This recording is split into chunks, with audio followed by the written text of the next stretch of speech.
Hello friends, welcome to entire classes. आज है 10 अक्टूबर 2025 और आज हम लोग 10 अक्टूबर 2025 के जितने भी महत्वपूर्ण करेंट अफेयर्स हो सकते हैं उसको डिस्कस करेंगे। इससे पहले एक हम कोट देखेंगे। समस्याएं हमारे जीवन में बिना किसी वजह के नहीं आती, उनका आना इशारा है कि हमें अपने जीवन से कुछ बदलना है। यानी कि जो हमारे जीवन में वो समस्याएं आती हैं वो हमें परेशान करने के लिए नहीं आती, वो हमें विचलित करने के लिए नहीं आती, वो हमें जीवन में और थोड़ा आगे बढ़ाने के लिए आती है, हमें मोटिवेट करने के लिए आती है ताकि हम समस्याओं से सीख के अपने जीवन में आगे बढ़ सकें। चलते हैं हम लोग नेक्स्ट क्वेश्चन की तरफ आगे। नेक्स्ट क्वेश्चन है हम लोग का, विश्व मानसिक स्वास्थ्य दिवस कब मनाया जाता है? पहला ऑप्शन है 8 अक्टूबर, दूसरा ऑप्शन है 9 अक्टूबर, तीसरा ऑप्शन है 10 अक्टूबर, चौथा ऑप्शन है 11 अक्टूबर। तो इसका राइट आंसर होगा 10 अक्टूबर। यानी प्रत्येक वर्ष हम लोग 10 अक्टूबर को विश्व मानसिक स्वास्थ्य दिवस मनाते हैं। इससे जुड़े कुछ फैक्ट है हम लोग देखेंगे। 10 अक्टूबर को विश्व मानसिक स्वास्थ्य दिवस मनाया जाता है।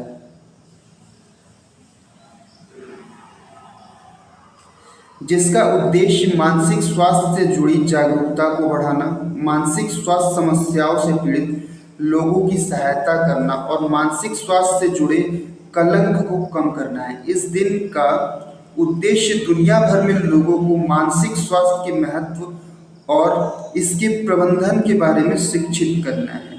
यानी कि हमारे लिए जो मेंटल हेल्थ है, मानसिक स्वास्थ्य, वो बहुत जरूरी है। चलते हैं हम लोग नेक्स्ट क्वेश्चन की तरफ आगे। 8वें अंतर्राष्ट्रीय सौर गठबंधन सभा का आयोजन कौन सा देश करेगा?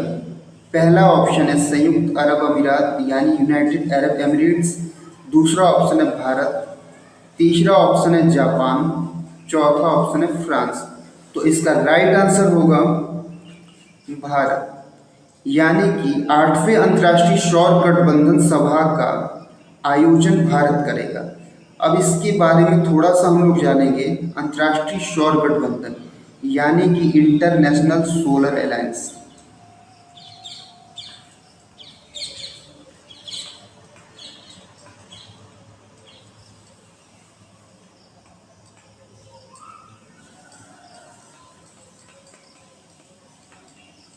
ये इंटरनेशनल सोलर अलायंस जो बना था वो 2015 में बना था और इसमें स्टार्टिंग में दो देश जो थे संस्थापक देश थे। एक तो था भारत के हमारे प्रधानमंत्री मोदी जी, और दूसरा फ्रांस के इमैनुअल मैक्रों थे।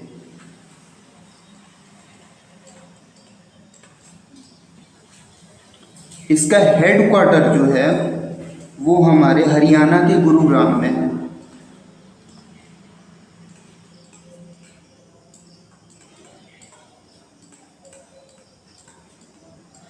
इससे जुड़े हुए कुछ फैक्ट है हम लोग देखेंगे।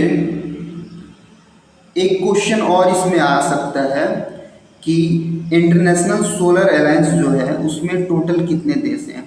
तो अभी फिलहाल में इसमें 107 सदस्य देश हैं और 107वां सदस्य देश जो बना है वो जॉर्जिया बना है। 107th country Georgia. जॉर्जिया एक यूरोपियन कंट्री है। चलते हैं हम लोग आगे, देखेंगे कुछ फैक्ट इससे जुड़े। भारत नई दिल्ली में 8वां अंतर्राष्ट्रीय सौर गठबंधन सभा की मेजबानी करेगा।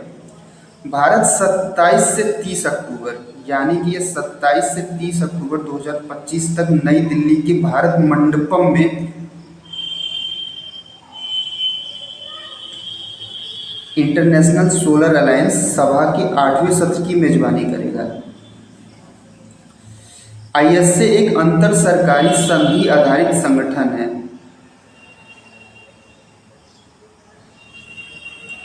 जिसकी स्थापना भारत और फ्रांस ने 2015 में पेरिस में आयोजित ये इंपॉर्टेंट पॉइंट है।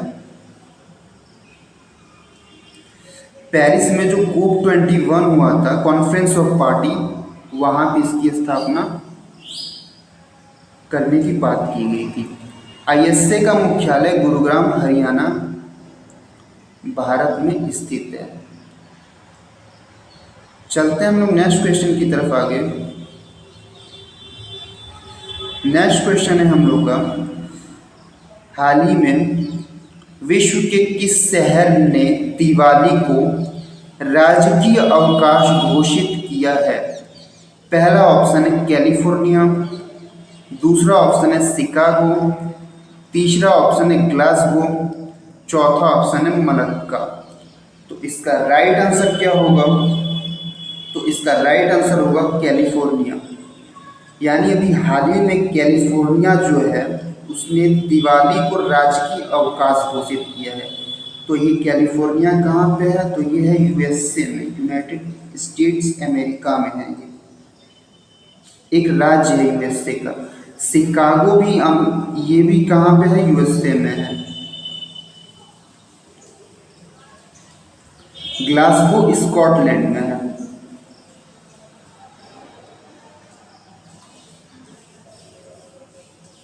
मलक्का कहाँ पे है? मलक्का एक स्ट्रेट है बेसिकली, जो कि जावा को मलक्का से जोड़ता है। ये इसको हम मलेशिया बोल सकते हैं, मलक्का को।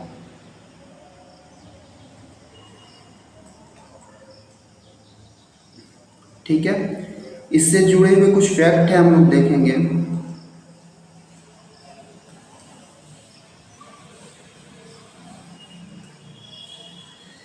कैलिफोर्निया ने दिवाली को राज्य अवकाश घोषित किया है। कैलिफोर्निया ने आधिकारिक तौर पर दिवाली को राजकीय अवकाश घोषित किया है। पेंसिल्वेनिया और कनेक्टिकट के बाद यह ऐसा करने वाला तीसरा अमेरिकी राज्य बन गया है। यानी इससे पहले भी अमेरिका के दो जो राज्य थे, पेंसिल्वेनिया और कनेक्टिकट जो है, उसने भी दिवाली को राजकीय अवकाश घोषित किया था। तो ये इम्पोर्टेंट है, बाकी के जो दो हैं पहले के, और ये तीसरा राज्य होगा कैलिफोर्निया। दीपावली प्रकाश का त्योहार, अंधकार पर प्रकाश, बुराई पर अच्छाई और अज्ञान पर ज्ञान की विजय का प्रतीक है। यह त्योहार हिंदू, सिख, जैन और बौद्ध धर्म के लोग मनाते हैं। तो चलते हैं हम लोग नेक्स्ट क्वेश्चन की तरफ आगे। नेक्स्ट क्वेश्चन होगा हम लोग का, हाल ही में गुजरात में किस स्थान पर वाइब्रेंट गुजरात क्षेत्रीय सम्मेलन का आयोजन किया गया है? पहला ऑप्शन है सूरत, दूसरा ऑप्शन है अहमदाबाद, तीसरा ऑप्शन है गांधीनगर, चौथा ऑप्शन है मेहसाणा। तो इसका राइट आंसर होगा मेहसाणा। यानी कि गुजरात के मेहसाणा में वाइब्रेंट गुजरात क्षेत्रीय सम्मेलन का आयोजन किया गया है। ठीक है, सूरत भी ये गुजरात में, अहमदाबाद भी गुजरात में और गांधीनगर भी गुजरात में है। ठीक है, गुजरात की जो राजधानी है वो गांधीनगर है, और यहाँ के जो CM हैं वो कौन है? भूपेश भाई पटेल।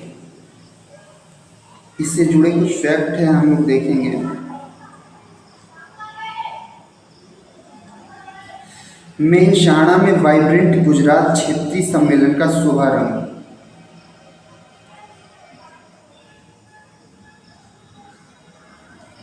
वाइब्रेंट गुजरात क्षेत्रीय सम्मेलन उत्तर गुजरात के मेहसाणा में शुरू हो रहा है। 2 दिवसीय सम्मेलन में डेयरी,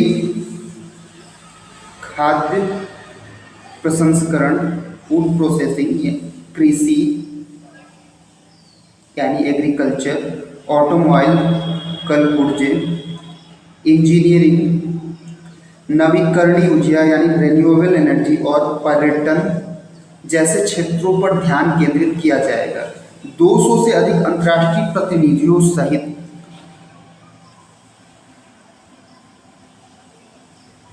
13,000 से अधिक प्रतिभागी पंजीकृत हैं।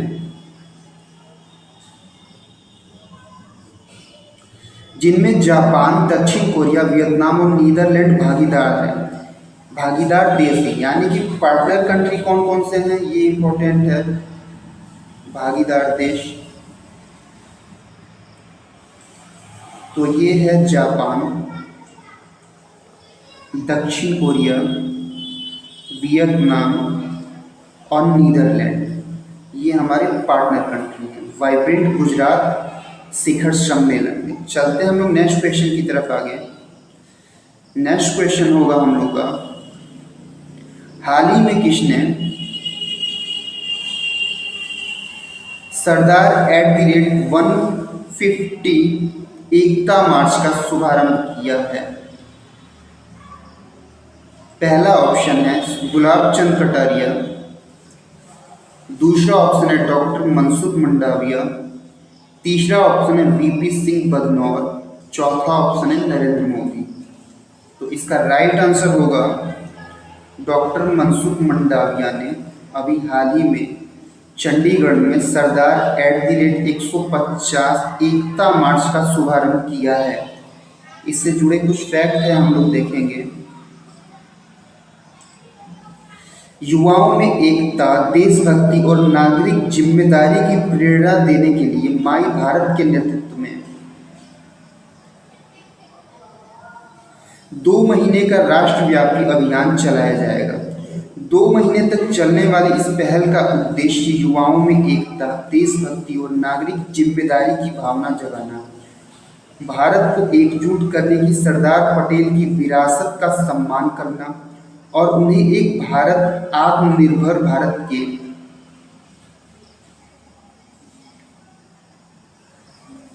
आदर्शों को दैनिक जीवन में अपनाने के लिए प्रोत्साहित करना है। तो चलते हैं हम लोग नेक्स्ट क्वेश्चन की तरफ आगे। नेक्स्ट क्वेश्चन होगा हम लोग का, हाल ही में किस राज्य ने पर्यटन अनुभव को बेहतर बनाने के लिए पर्यटन पुलिस की इकाइयां शुरू की है? पहला ऑप्शन है तेलंगाना, दूसरा ऑप्शन है आंध्र प्रदेश, तीसरा ऑप्शन है उड़ीसा, चौथा ऑप्शन है उत्तराखंड। तो इसका राइट आंसर होगा तेलंगाना। यानी कि तेलंगाना सरकार ने पर्यटन अनुभव को बेहतर बनाने के लिए अभी हाल ही में पर्यटन पुलिस की इकाइयां शुरू की है। ठीक है, अब तेलंगाना है तो तेलंगाना की राजधानी है हैदराबाद।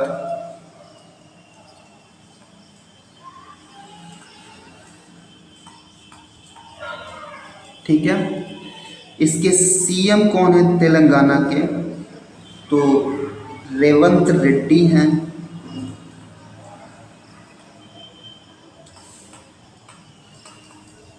ठीक है, अब तेलंगाना जो है उसका गठन कब हुआ था? तो इसका गठन हुआ था 2 फरवरी 2014 में। ठीक है, आंध्र प्रदेश से अलग होकर तेलंगाना बना था। इससे जुड़े कुछ फैक्ट हैं वो हम लोग देखेंगे। पुलिस इकाई जो तेलंगाना ने बनाया है, तेलंगाना ने पर्यटकों के लिए समर्पित पर्यटन पुलिस इकाइयां शुरू की। पर्यटन पुलिस इकाइयां तेलंगाना को पर्यटकों की सुरक्षा में सुधार और राज्य में समग्र पर्यटन अनुभव को बेहतर बनाने के लिए समर्पित पर्यटन पुलिस इकाइयां शुरू की है। हैदराबाद स्थित राष्ट्रीय पर्यटन एवं आतिथ्य प्रबंधन संस्थान राष्ट्रीय पर्यटन एवं आतिथ्य प्रबंधन संस्थान में 80 कर्मियों के पहले बैच के लिए 1 सप्ताह का प्रशिक्षण कार्यक्रम शुरू हुआ है। चलते हैं हम लोग नेक्स्ट क्वेश्चन की तरफ आगे। नेक्स्ट क्वेश्चन होगा हम लोग का, हाल ही में किस देश ने राष्ट्रीय बाल सुरक्षा नीति की शुरुआत की है? पहला ऑप्शन है संयुक्त अरब अमीरात, दूसरा ऑप्शन है फ्रांस, तीसरा ऑप्शन है ब्रिटेन, चौथा ऑप्शन है फिजी। तो इसका राइट आंसर होगा फिजी। यानी कि अभी हाल ही में फिजी ने राष्ट्रीय बाल सुरक्षा नीति की घोषणा की है। अब ये फिजी जो है वो कहाँ पे है, तो ये प्रशांत महासागर में एक द्वीपीय देश है, प्रशांत महासागर में।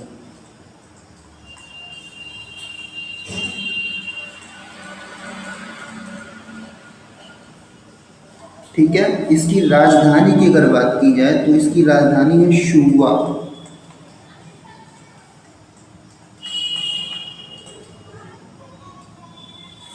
कुछ फैक्ट है इससे जुड़े हम लोग देखेंगे।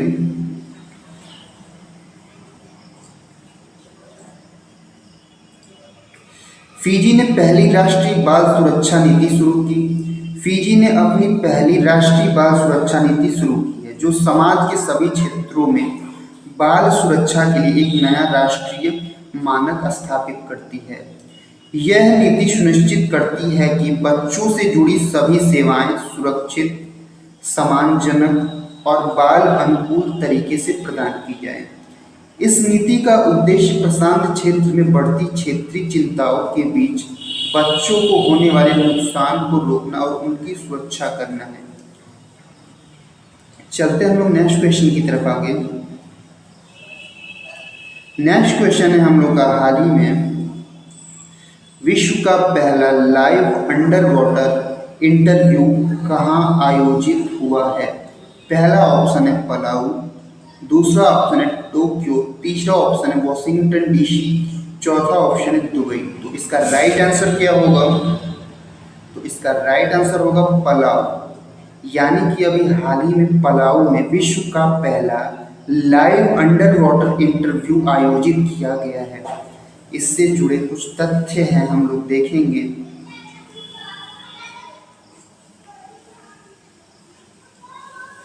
पलाऊ में विश्व का पहला लाइव अंडर वाटर इंटरव्यू आयोजित किया गया। प्रशांत महासागर के एक द्वीपीय देश, यानी कि ये प्रशांत महासागर का एक द्वीपीय देश है पलाऊ। पलाऊ ने महासागर संरक्षण के बारे में जागरूकता बढ़ाने के लिए विश्व का पहला लाइव अंडर वाटर इंटरव्यू आयोजित किया है। यह अनोखी under water chat live five talking mask तकनीक की बदौलत संभव हुई है। ये जो इसकी टेक्नोलॉजी है वो live five talking mask technology है। ठीक है, जो जल के अंदर ध्वनि संचारित करने के लिए प्रकाश का उपयोग करती है। जल के अंदर ध्वनि को संचारित करने के लिए प्रकाश का उपयोग करती है। 340 द्वीपों वाला एक द्वीप समूह पलाऊ बढ़ते समुद्र स्तर के प्रति अत्यंत संवेदनशील है। चलते हम लोग नेक्स्ट क्वेश्चन की तरफ आगे। ये देखिए आप लोग, यही लाइव अंडर वाटर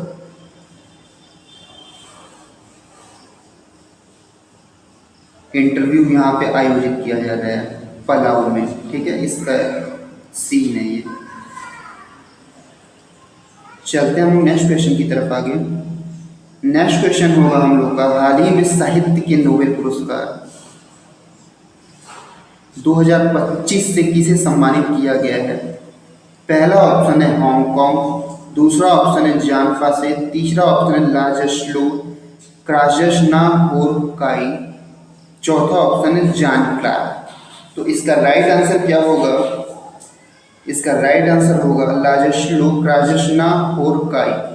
इनको 2025 के साहित्य के नोबेल पुरस्कार से सम्मानित किया जाएगा। ठीक है, इनसे जुड़े हुए कुछ फैक्ट हैं हम लोग देखेंगे। ये हमारे लाजस्लो क्रास्नहोरकाई जी हैं। ठीक है, हंगेरियन उपन्यासकार, यानी कि हंगरी के उपन्यासकार हैं कौन? लाजस्लो क्रास्नहोरकाई। और पटकथा लेखक लाजस्लो क्रास्नहोरकाई को उनके सम्मोहक और दूरदर्शी कृतित्व के लिए 2025 का साहित्य का नोबेल पुरस्कार दिया गया है। नोबेल समिति ने क्रास्नहोरकाई को उनके सम्मोहक और दूरदर्शी कृतित्व के लिए सम्मानित किया, जो सर्वनाशकारी आतंक के बीच कला की शक्ति की पुष्टि करता है। क्राजस्ना गोरकाई को प्रायः सर्वनाश का लेखक कहा जाता है। ठीक है, इनको सर्वनाश का लेखक कहा जाता है। तो चलते हैं हम लोग नेक्स्ट क्वेश्चन की तरफ आगे। नेक्स्ट क्वेश्चन होगा हम लोग का, हाल ही में सरकार ने तंबाकू पर अंकुश लगाने के लिए किस अभियान की शुरुआत की है? पहला ऑप्शन है तंबाकू मुक्त अभियान 1.0, दूसरा ऑप्शन है तंबाकू मुक्त युवा अभियान 2.0, तीसरा ऑप्शन है हमारा तंबाकू मुक्त युवा अभियान 3.0, चौथा ऑप्शन है तंबाकू मुक्त युवा अभियान 4.0। तो इसका राइट आंसर होगा तंबाकू मुक्त युवा अभियान 3.0। यानी कि अभी हाल ही में केंद्र सरकार ने तंबाकू पर अंकुश लगाने के लिए तंबाकू मुक्त युवा अभियान 3.0 की शुरुआत की है। तो इससे जुड़े कुछ फैक्ट हैं, हम लोग देखेंगे। सरकार ने तंबाकू पर अंकुश लगाने के लिए तंबाकू मुक्त युवा अभियान 3.0 की शुरुआत की। शिक्षा मंत्रालय ने स्वास्थ्य एवं परिवार कल्याण मंत्रालय के सहयोग से तंबाकू मुक्त पीढ़ी को बढ़ावा देने के लिए तंबाकू मुक्त युवा अभियान 3.0 शुरू किया है। यानी कि इसको शिक्षा मंत्रालय और स्वास्थ्य एवं परिवार कल्याण मंत्रालय मिलकर इस अभियान को चला रहे हैं। 60 दिवसीय राष्ट्रीय अभियान का उद्देश्य बच्चों और युवाओं को तंबाकू सेवन शुरू करने से रोकने, छोड़ने के इच्छुक लोगों को समर्थन करने और स्कूलों एवं संस्थानों में स्वास्थ्य एवं कल्याणों की संस्कृति को बढ़ावा देने के लिए शिक्षित और सशक्त बनाना है। यानी कि 60 दिवसीय राष्ट्रीय अभियान है, इसका उद्देश्य हमने आपको बताया। अब चलते हैं हम लोग नेक्स्ट क्वेश्चन की तरफ आगे।